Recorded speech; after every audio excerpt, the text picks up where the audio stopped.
ሩታዬ ዛሬ ደግሞ ሄርሚላን አብርሽን ፈቀደች ለሄርሚላ። እንዲያው ምነው የምትሰሩት ስራ ጠፋባችሁ? ግን በመድኃኒዓለም እንዲያው ምነው ተጃጃላችሁ? ምነው የምትሰሩት ስራ ጠፋባችሁ? ለምንድን ነው እንደ ጓደኞቻችሁ ድራማ የማትሰሩት? ማርያምን ብዙ ድራማ የሚሰሩ ኢትዮጵያ አሉ እኮ። ለምንድን እነሱ ድራማ አትሰሩም? የማያልቅ ድራማ ማለት ነው። ማለት አሁን ለምሳሌ እንደ አፍላ ፍቅር፣ እንደ ሀረግ፣ እንደ ልዋ ነው የሚባለው፣ እንደ ልዋ፣ እንደነ ጽጌሬዳ።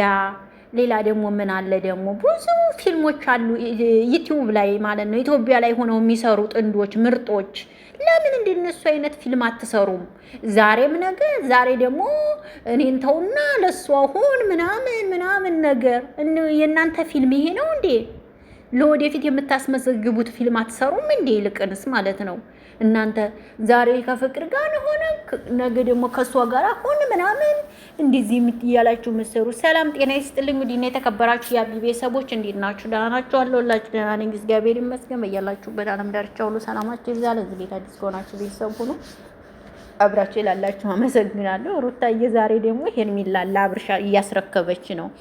ከፍቅር ጋር ሆነ ከማይ አለች። ከእሷ ጋር ብትሆን ይሻላል አላለችም? አይ ሩታ ምንም ቢሆን ምንም አሳልፈሽ መስጠት እኮ ተገቢ አልነበረም። ለነገሩ የእናንተ ፊልም ይሄ ነው። 1 ዓመት ሙሉ ለምን እንደ ሌሎቹ አክተር ሆናችሁ አትሰሩም? እንደዚህ አይነት ፊልም ከምትሰሩ እውነት ለመናገር በጣም ይደብራል። አሁን እስከሚባል በላይ ማለት ነው። የእውነት ይደብራል።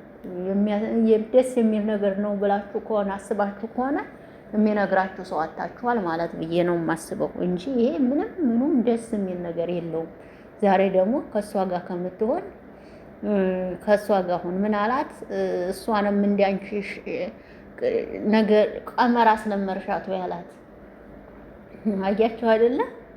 እናላሻ ቀመር አስለመርሻት ያላላትም ጭራሽ። በስመ አብ! ኧረ እናንተስ የተለየ ነው በጣም የእውነት። ሰው ፊልም ሰርቶ ያስመርቃል፣ ይሸለማል። እናንተ ግን 1 2 ዓመት ሙሉ ድረስ ዝም ብላችሁ እኘኘኘኘኘ አብርሃምን ይዛችሁ እኘኘኘኘኘ። እናንተ ጀግና ከሆናችሁ ሌላ ህይወት ጀምራችሁ እሱን አታንቀጠቅጡትም? ሄርሜላን ደግሞ በቲክቶክ ከቆንጆ ወንድ ጋር እያቀናበራችኋት አይቻለሁ። እሱ ደግሞ ወጠጤ ነው። እናንተ ምን አስባችሁ ነው እንዴ ከእሱ ጋር የምታቀናብሯት? ልጅ እኮ ነው ግና እናንተ ምን አስባችሁ ነው እንዴ? ሴት ልጅ ከእድሜዋ ከፍ ያለው እንዴ ስታገባ ነው አሪፍ። ምን አስባችሁ ነው? አሁን እናንተ ሄርሜላን እያቀናበራችኋት ያላችሁት ልጅ በጣም ትንሽ ልጅ ነው። ትንሽ ልጅ ነው። እውነት ምን አስባችሁ እንደሆነ አላውቅም። ሄርሜ እኮ ትንሽ ልጅ አይደለችም። ራሷን ስለምትጠብቅ ነው እንጂ ትንሽ ልጅ አይደለችም። ሩታ ትንሽ ልጅ ናት። እውነት ለመናገር እውነቱን ልናገር ካልኩ ሄርሜላ ትንሽ ልጅ አይደለችም እኮ ጋይስ። ትበልጣለች፣ በርሜ ሁሉንም ትበልጣለች። ስለዚህ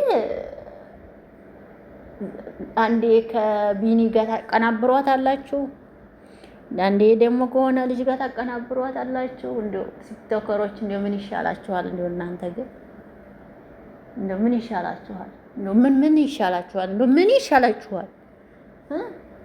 ለማንኛውም ጥሩ ነው ሩታ፣ ጥሩ ነው። ነገ ደግሞ መልሰሽ አንቺ እንዳታያት እንጂ ጥሩ ነው። አሁን አስረክበሻል እንግዲህ አሪፍ ነው ማስረከብሽ። ግን ደግሞ ችግሩ ነገ አንቺ ታያታለሽ እንጂ። ለማንኛውም ውድ አለሞቼ ይሄድላችሁን የምታውቁት ወዳችኋለሁ፣ አከብራችኋለሁ። መልካም ቆይታ ይሁንላችሁ። የነ ሩታና የነ አብርሽ ድራማ ማለቂያው ገና ነው ትላላችሁ። ማለቂያው ገና ነው። የነሱ ድራማ ይሄ ነው በቃ። ሌላ ድራማ አያውቁም።